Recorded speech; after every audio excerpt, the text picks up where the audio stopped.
All right, so we're going to start. Hi, everyone.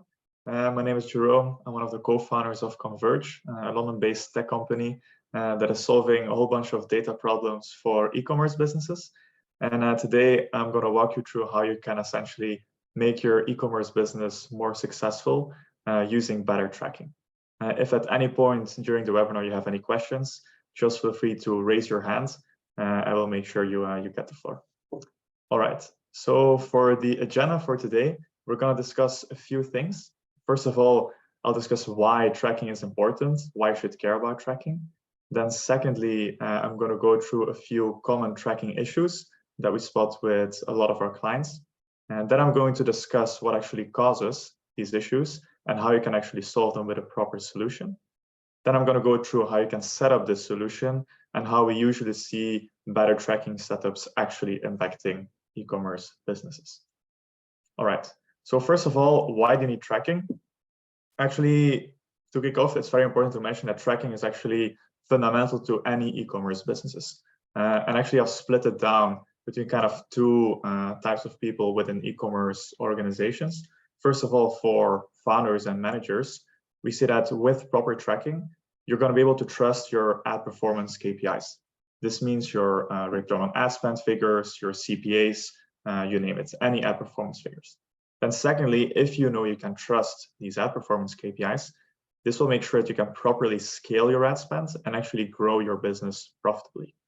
Secondly, besides the whole ad aspect of things, it's also important that you have proper tracking to be able to trust your website analytics, which I think many of you will probably do within, for example, Google Analytics 4.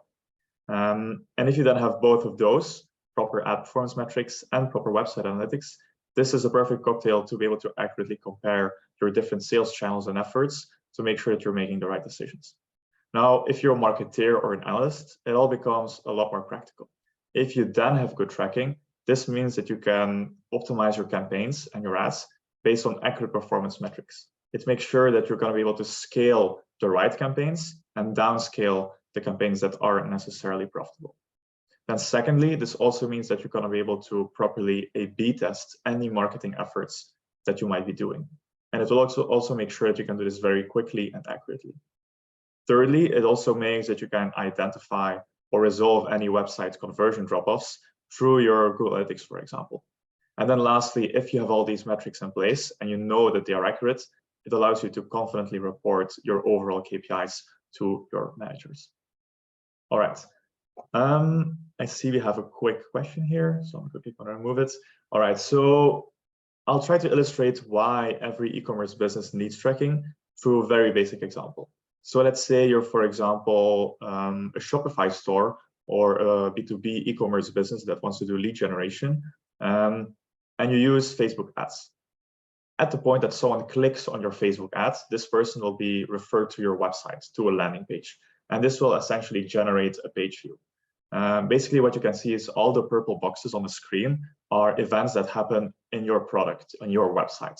So for example, someone goes to your website, they generate the page view event, then afterwards they do an add to cart, they add a product to the basket, then they go to the checkout, and then finally they purchase. What's really important here is that Facebook has to know who has clicked on ads and who afterwards actually made a purchase. So it's important that you track all these events very accurately so you can send them back to Facebook and such that Facebook can actually link the purchase to the person that actually initially clicked on the ad. And that's how Facebook will know, okay, this ad has actually generated these amount of purchases and these revenues, and that's how you know what your return on ad spend should look like. Now, it's not only relevant for Facebook or for example, purchases. This can also be done with, for example, lead generation forms for B2B businesses. And then simply the conversion is someone filling out a form. And then that data is also being sent back to Facebook, such that Facebook can properly attribute it to any ads that you might be running. Now, it can also be used for other channels. For example, you have exactly the same with Google Ads. When someone clicks on a Google ad link, they also go to the website and they also generate a bunch of events on your website, page views, add to carts, etc. And then once a purchase is actually placed, this data has to flow back into Google Ads to make sure that Google Ads can attribute the purchase properly to a certain ad campaign. Now, it's not only important for ads, but it's also important for analytics. All these events, page views, add to carts, initiate checkout, purchases, or even other events like clicked lead form, view content, view collection, these are all events that are going to have to be streamed to your Google Analytics dashboard as well. So you can properly do funnel analysis, check how many sessions you have, check where the conversion drop-offs are. It's basically super important that you track all these events accurately so you know what's happening on your website. And basically what this boils down to is that in order to have proper ads and in order to have proper analytics, you will have to capture all these events accurately on your website. And that's what we call first-party data, because it's data that is generated on your own product. It's your own data. It's from the first party. And basically what Converge does is it actually helps you capture these events very accurately. Now, moving on to a few common tracking issues. These are essentially all issues that make sure that you don't have proper tracking, that your ad performance will be slacking, or that you will not be able to trust your website analytics, for example. Basically, how do you know that you have broken tracking? Here, I just listed a few symptoms. For example, if you say, hey, my Shopify and my Google Analytics revenues do not match, then you know you're going to have an issue, because then you know that not all data is actually flowing into your Google Analytics. And I have noted Shopify here, but this can also be, for example, other e-commerce platforms like a WooCommerce or a Magento or a PrestaShop, or even just a fully custom website, if that's what you're building. Then secondly, you can also, for example, see that your Facebook Ads Manager shows low event metric scores. And this also means that Facebook is not able to optimize its ads properly. And this is probably an issue related to your tracking.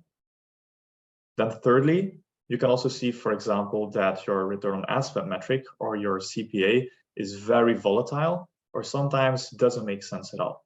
For example, we've seen accounts that have a ROAS of 8, which is very unrealistic these days. And then you know, okay, this account is probably suffering from duplicate tracking, which means that the same purchase event is actually tracked 5 or 10 times.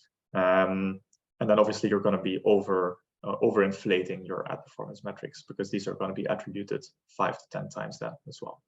Then a fourth one is if you just feel like, hey, I cannot trust my ad performance metrics. Some days it's very well, other days it's going down, and I don't see any conversions. But in my backend, I see that each day I spend the same amount on my ads and I have the same amount of revenues. Then you know that something's going wrong in your tracking setups. And then lastly, if you, for example, have subscriptions, then it's very likely that these are not going to be able to be properly tracked in your Google Analytics or in your Facebook. And in a few minutes, I'll actually dive a bit deeper into why that actually is an issue.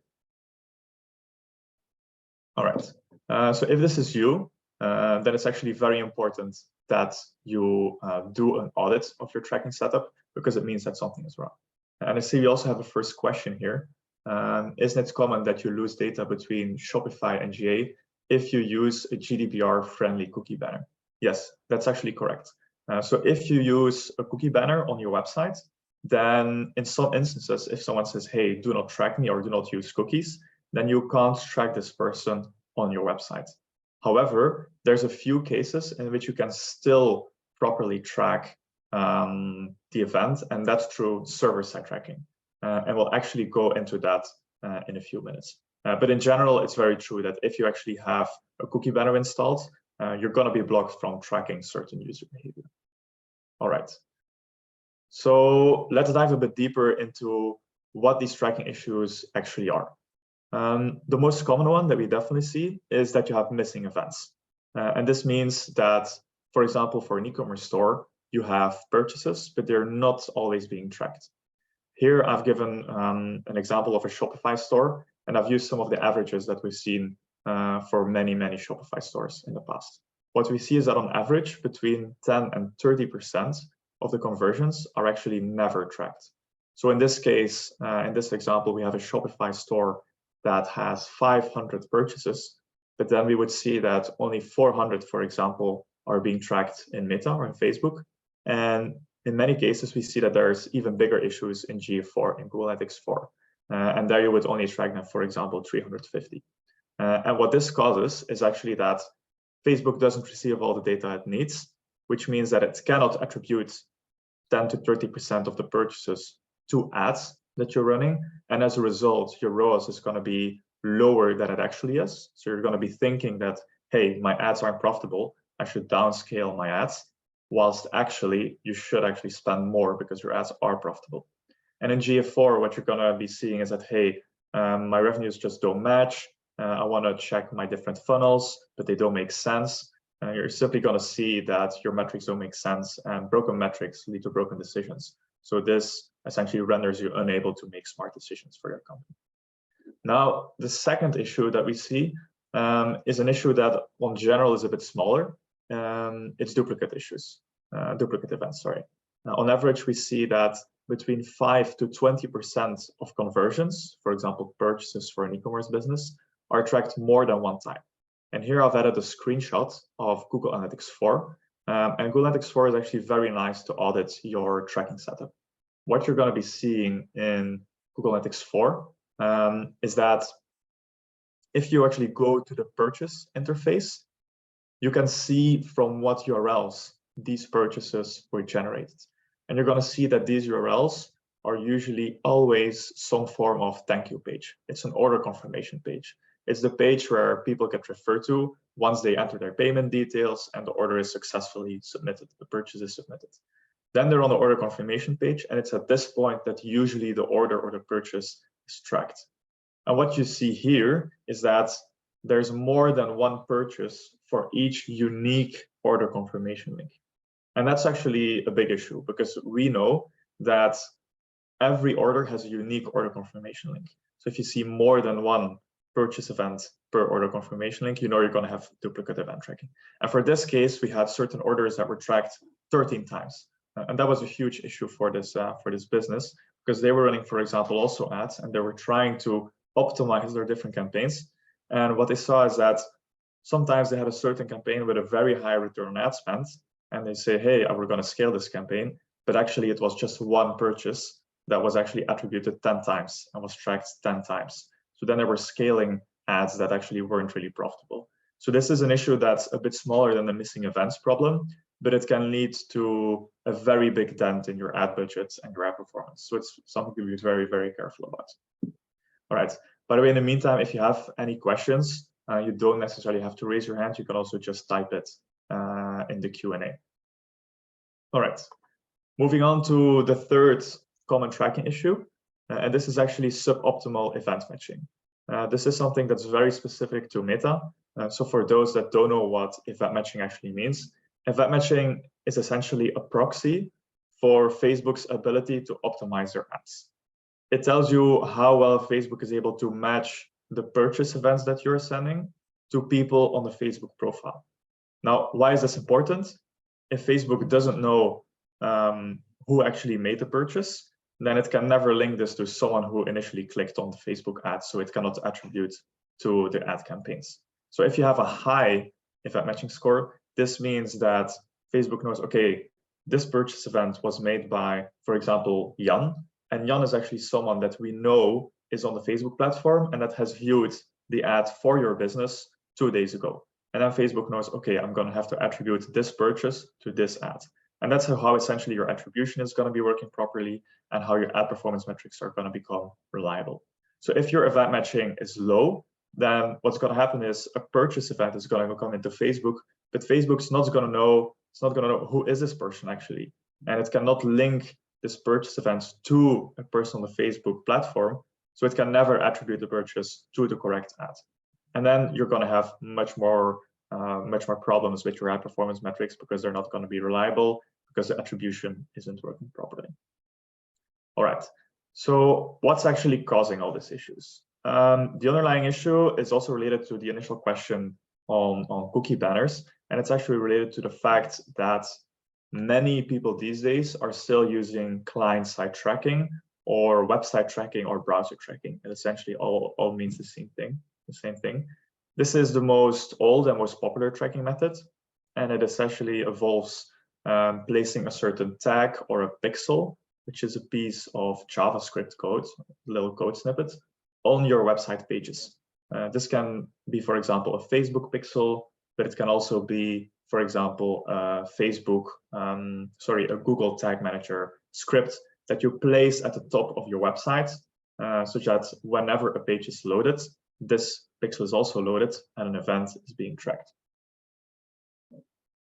Now, what does that really mean? It essentially means that if you go to a website, you go to a landing page, the page is loaded and a page view event is then fired through this pixel to, for example, Google Analytics or to Facebook. Now, if you then go a bit further and you go to the order confirmation page that I was just talking about, it's on this page that the purchase event snippet is loaded. So whenever you load this page, the pixel is going to be loaded and the purchase event is going to be sent. But there's a lot of issues with this. For example, if someone has an ad blocker installed on their browser, this will block any third-party JavaScript snippets. So it will block the pixels from loading. And this means that if someone then goes to your order confirmation page after placing a purchase, the pixel is never loaded and the event is never sent, which means that Google Analytics will not report the purchase. Facebook will never know that this purchase has happened. So the purchase can never be attributed to the ads that you were running in the first place. Now, it's not only ad blockers that are causing this issue. You also have other tracking prevention tools. You have even browsers that simply block all kinds of JavaScript snippets. And then you also have, obviously, the cookie banners that say, hey, do you want to track me or not? Do you want to allow cookies or not? And if you then press no, then e-commerce businesses aren't allowed to track this event, and they simply cannot track the purchase. And this is why you see in many cases 10 to 30% of the purchases never being tracked because the pixel isn't loaded properly due to these issues. There's one final reason why it cannot be tracked, and this is actually a very common one as well, and it's because of internet speed issues. Sometimes due to internet connectivity issues, a page isn't properly loaded, and then obviously the pixel is also not properly loaded and the event is never sent. So there's a lot of issues with these client-side pixels, and the issues are becoming bigger and bigger because people are using more and more ad blockers. People are using more and more privacy-aware tools like separate browsers. People are clicking on do not track me, do not use my cookies if you're using a cookie banner. And then lastly, cookies, which are an essential part of this tracking, are also being removed from browsers altogether. For example, about a year ago, you could still track cookies in Safari, which is the Apple browser, for over a year. But now Safari has actually stopped this, and now you can only track cookies for up to 7 days, and then your cookies will be deleted. And this actually causes a lot more tracking issues and has actually made that client-side tracking isn't really a proper way to track anymore. There's one final issue with client-side tracking, and that is the one that actually causes duplicates. That was a second issue that I discussed. Essentially, if you, for example, say, hey, I have my order confirmation page, but the page didn't load properly for some reason, and you decide to refresh the page, then the pixel is going to be loaded another time and the purchase event is going to be sent again. And this can cause your duplicates. And that's also why you often see a lot of spikes in duplicates, because if someone's going to refresh the page once or twice, it usually means that there are some issues. And then you have some cases where someone, for example, refreshes the page 10 times. And then you're going to have 10 duplicate purchase events, which are going to inflate all your metrics and are going to essentially lead to broken decision. All right. So that's essentially the big problem that we see today in tracking. It's that browser tracking isn't working properly. Now, what is the solution here? It's actually very simple. You don't want to do browser tracking anymore. You want to do server-side tracking. Now, what does that mean exactly? Browser tracking means that you track everything in your website.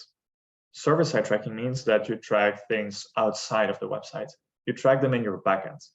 For example, let's say we have a Shopify store. It can also be another store or just a custom backend, but Shopify store is the easy example, so I'll use it here.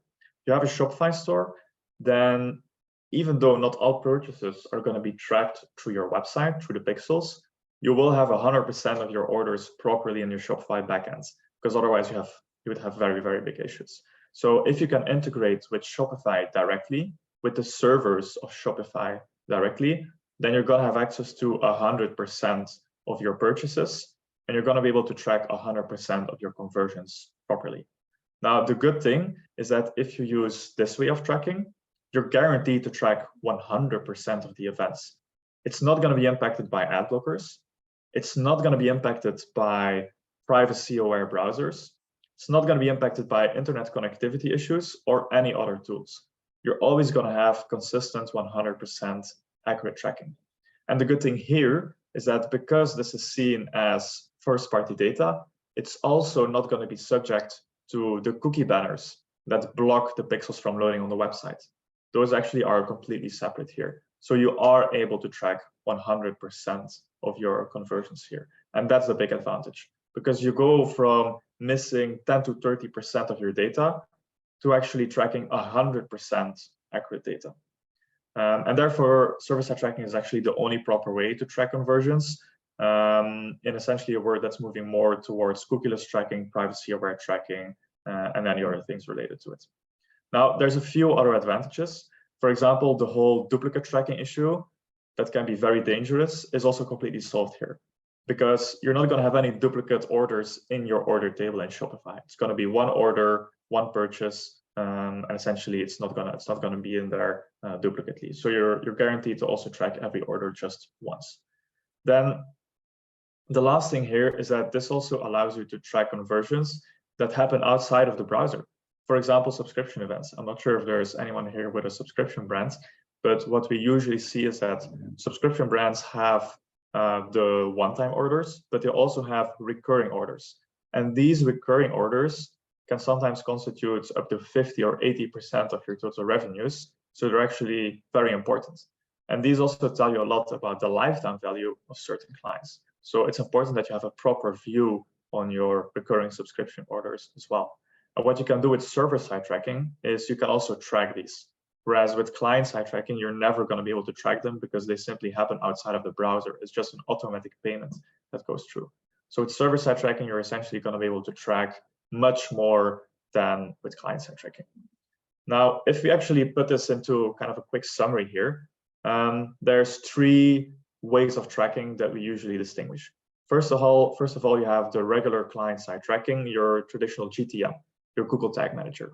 Let's say on average, you track about 80% of the events here. Then you have GTM server-side, which is an attempt of Google to actually move a bit more towards server-side tracking. But essentially, the only thing that this does is it makes sure that you're not going to be blocked by ad blockers. You're still going to have duplicate tracking. You're still going to have tracking issues because of internet connectivity issues. And you're still essentially going to have inconsistent data. It's a bit better though. You're going to track about 90% of your purchases on average here. And then with direct server-side tracking, as mentioned, you're going to track 100%. Now, even though 80% and 90% in some cases might sound like, okay, this is reasonable. I'm just going to say, okay, I'm tracking on average, let's say 90% of my purchases. This means that I always need to add 10% to any metric that I see. But that's not true at all. The problem here is that there's a big volatility issue in your tracking loss, in your signal loss. For example, let's say in a GTM, you track on average 80% of your orders, but some weeks this might be 60%, and other weeks this might be 95%. So let's say you have a week where it's 60%, you're going to say, hey, I'm just going to add 20% to my metrics, but my ads are still underperforming and I still have a lot of issues. So maybe I should just scale down my ads. Whereas actually, that's not true. It's actually because you have tracking issues. I also see that we have a quick question here. Is this also applicable for lead generation purposes? Yes, absolutely. So here I gave the example of tracking purchase conversions on your e-commerce website. But what you could, for example, also do, let's say you're a real estate business and you run ads to get bookings, to get in-person bookings with potential clients. Now, if you do this, you're going to have a form on your website, a lead capture form. And if this form is filled, you're also going to be wanting to track this as a conversion. And this is something that has all the same issues as tracking purchases. You're also going to miss 20% or 10 to 30% on average if you use client-side tracking. But if you integrate with the backend of the tool that you're using to generate these forms, you're obviously going to have all your form answers in there.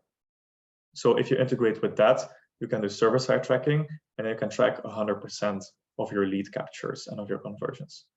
So it actually works very much in parallel, but I'm just using the purchase events in an e-commerce setting here to make it a bit easier to follow. All right, so moving back to the tracking accuracy slide here, I was just mentioning that volatility is a big issue. And because there's volatility, you're sometimes going to think that your ads are underperforming, whilst in fact they're doing quite well. And in other cases, you're going to track 100% or even 110% because of duplicates. And then you're going to say, hey, my ads are doing well. I'm going to scale my ads, whilst actually you might be scaling them unprofitably. So the volatility here is a very big issue. And so if you use direct server-side tracking, you're going to have constantly 100% of your conversions, which is a big improvement. All right.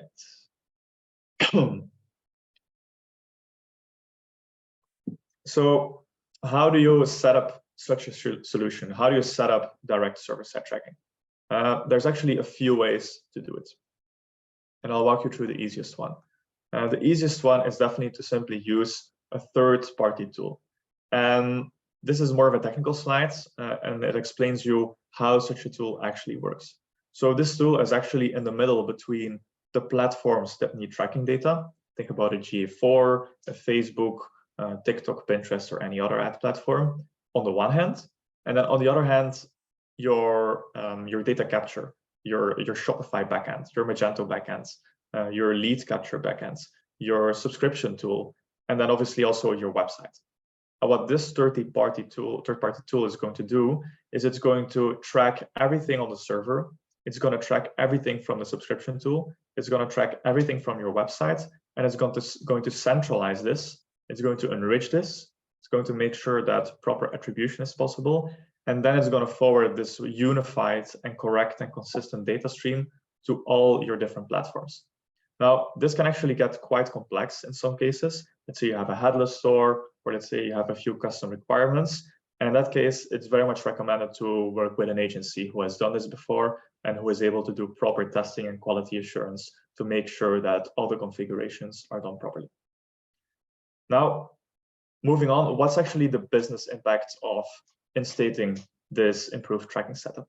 I'll actually go over a few cases, also some that we've done with their digital in collaboration with some of their clients. And I think that will give you a very good view of the actual business impacts of improved tracking.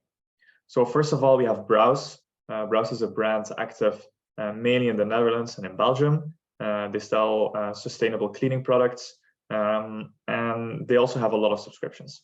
What we actually saw is that once BRAUZZ actually instated improved direct server-side tracking, is that they were able to track a lot more data. I think at the beginning they were missing around 30% of their data, and after implementing server-side tracking, they went to 100% accurate tracking. And they actually saw that their Facebook CPA decreased by over 35%, which resulted in obviously much better ad performance and therefore the ability to scale their ads a lot further as well. So that's just one example for a subscription brand. Now, we also have a non-subscription brand. This is Callo. And with Callo, we actually saw that there were also a lot of tracking issues. And a specific issue here was that there were a lot of duplicate events. So sometimes there were ads that were seemingly performing well, but they were actually duplicate conversions. So once we solved this, we actually saw that 100% of the conversions were being tracked, and that the return on ad spend in Facebook, for example, improved by 40%. And at the same time, the CPA also decreased by 30%. I see we also have another question here, so I'll quickly go through. So should we expect a 35% decrease in Meta CPA overall? What is the benchmark? That's a good question. It really depends on the case-by-case situation. I think what we've seen on average is about a 25% decrease in Meta CPA. That's the overall average. However, there's a few elements that might impact this. For example, if you're going to be using subscriptions usually have very big tracking issues. So if that's your case, you're probably going to see even more improvements. If you don't have any subscriptions, then I would say 25% is a reasonable benchmark. But obviously, it's still going to depend on whether you suffer mainly from missing events, whether you suffer from duplicate events, or whether there are any other issues. In the average case, we see between 20 and 30% missing events, and then a 25% decrease in your Meta CPA is very reasonable.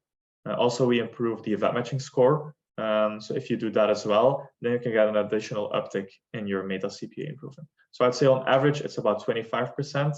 And this is a benchmark that was mainly for Shopify brands. but also for Magento brands and PrestaShop brands. So I think 25% is a good benchmark here, but I must say that it's actually quite volatile and that it really depends on the situation that you're in.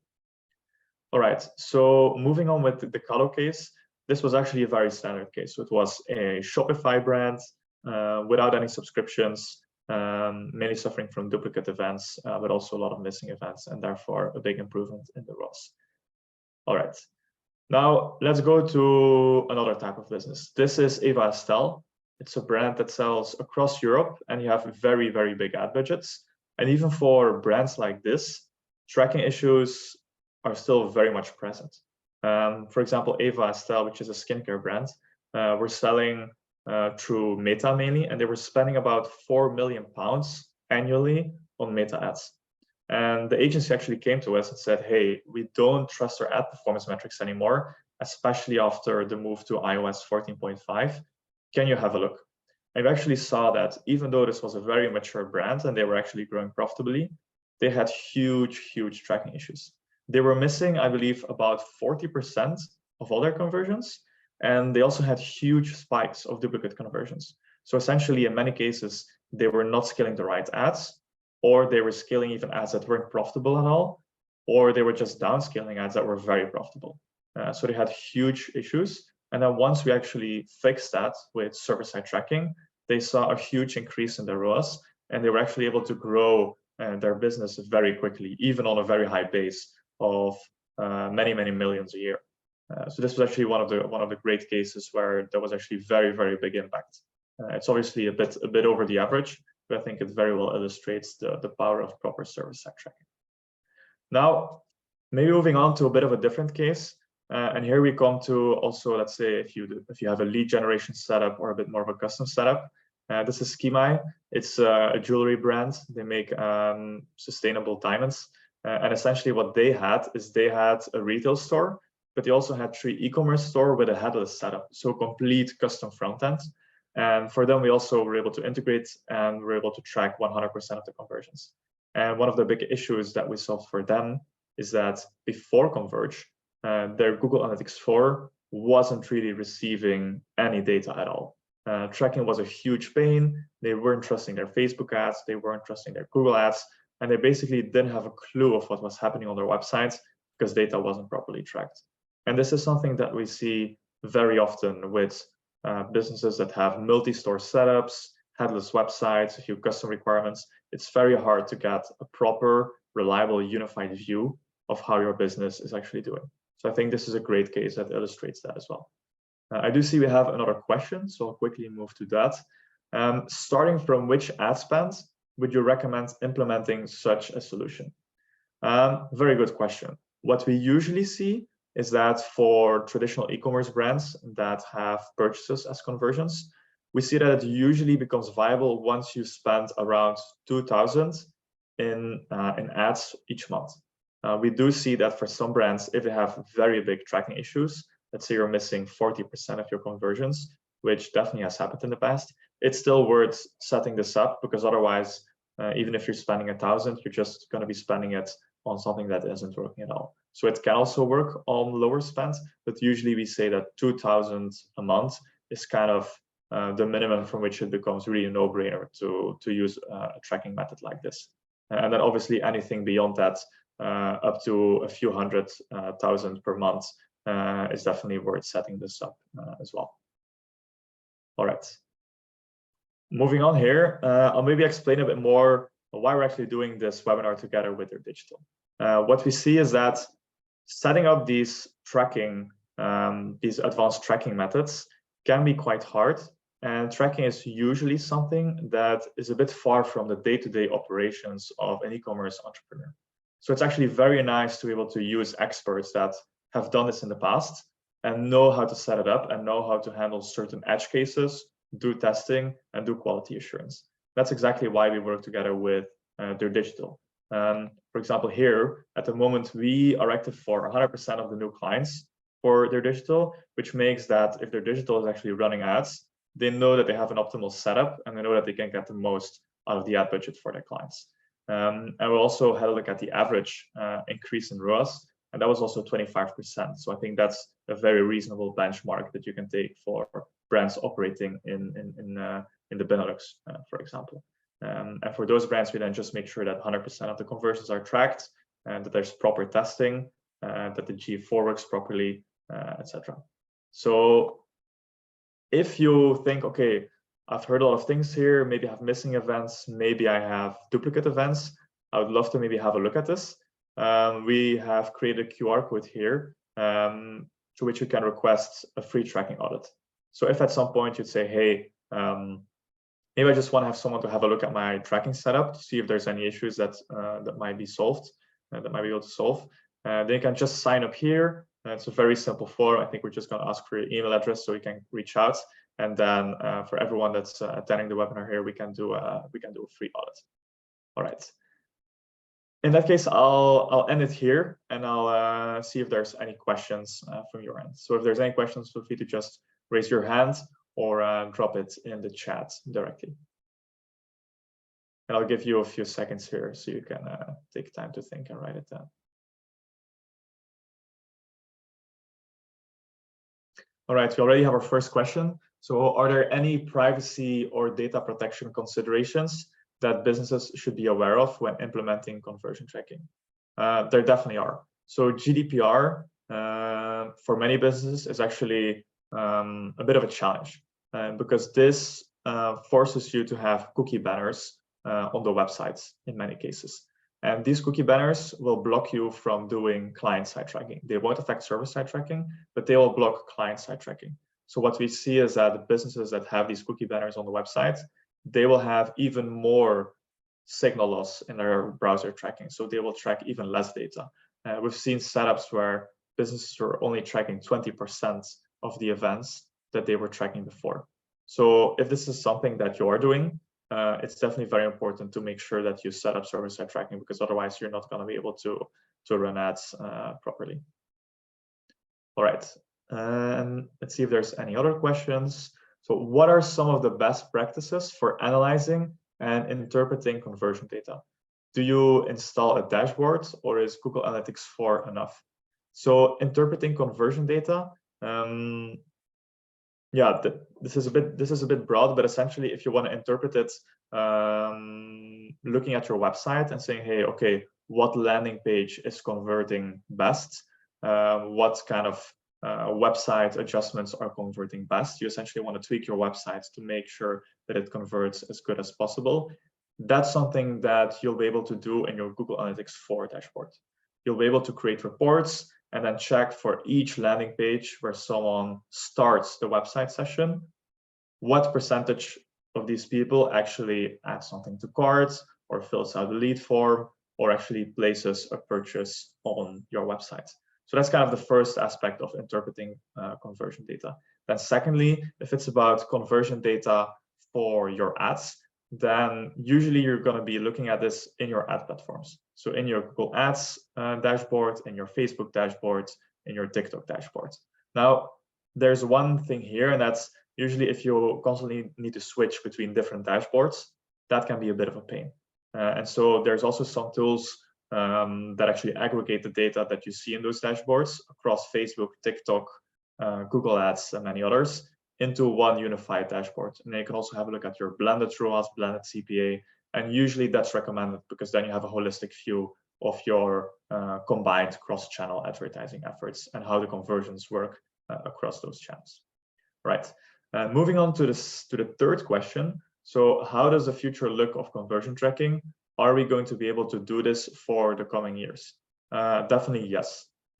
So I believe that client-side tracking is going to become less and less important, just because cookie banners are going to become omnipresent. We've heard that, for example, Google Chrome is planning on kind of changing the way cookie banners work. In the past, for each website, you had a separate cookie banner, but what might happen in the future is that you just in your settings click accept cookies from any website, yes or no, and then it's just going to be very simple for everyone to turn this off, and then you're not going to be able to track things properly on your website at all anymore. Now, server-side tracking is not subject to any of these things. So I believe that in the future, everyone's going to be moving to server-side tracking, because that's going to be the only way to do privacy-aware tracking without losing complete visibility on your ad performance or your funnels, for example. In terms of timeline, I do believe that it's going to take a while. For example, on the Google side of things, they're trying to be very innovative, and they're trying to move towards privacy-aware tracking. But if you look at, for example, how their Google Ads works, today there's still a lot of challenges in actually implementing server-side tracking for Google Ads. It's actually the hardest one, and they still very much rely on all things related to website tracking, and they're not ready at all to move to server-side tracking only environments. So I think it's going to take a while before all of these things have fully taken effect. All right, moving to the next question. How does your pricing work? So specifically for Converge, pricing is a monthly subscription, and with that subscription you have tracking on all your websites and forwarding to all your destinations. So this means that Converge essentially is able to handle all your tracking needs, which means setting up Google Analytics 4, setting up your Facebook ads, TikTok ads, Google ads, Twitter ads, any destination you need. And the monthly fee is dependent on your annual sales level, and this starts at 200 per month for stores doing up to 1 million in annual sales, and then it increases once you scale your business. All right, let's see if there's any more questions. Do you have any experience with Amplitude as well? I've used the tool a few times. I would say Amplitude is something that you can indeed compare a little bit to Google Analytics 4, but it's a lot more powerful, and it's also used in many cases for SaaS businesses who want to do custom tracking in their web apps, for example. But for e-commerce, I haven't seen it happening. I haven't seen it happening too often, and usually Google Analytics kind of is enough for those businesses. All right, let's see if we have any remaining questions. Right, we have another one here. So what about tracking personal data via Google Analytics without guarantee of keeping data in EU? Will this not lead to legal complications on GDPR? So just to make sure I understand the question correctly here, this is about GDPR and Google Analytics. This is indeed a big issue. It's something that on paper, I've read about that actually using Google Analytics is considered illegal in some cases in the EU. But it's so widely used that obviously, I mean, no one is taking this into account. I do think that Google at some point might have changed it already, that the Google Analytics servers might be based in the EU as well and not be in the US. But I would have to double check. I can't give you an answer with 100% certainty here. But it's correct that it might lead to some complications. All right, any more questions left?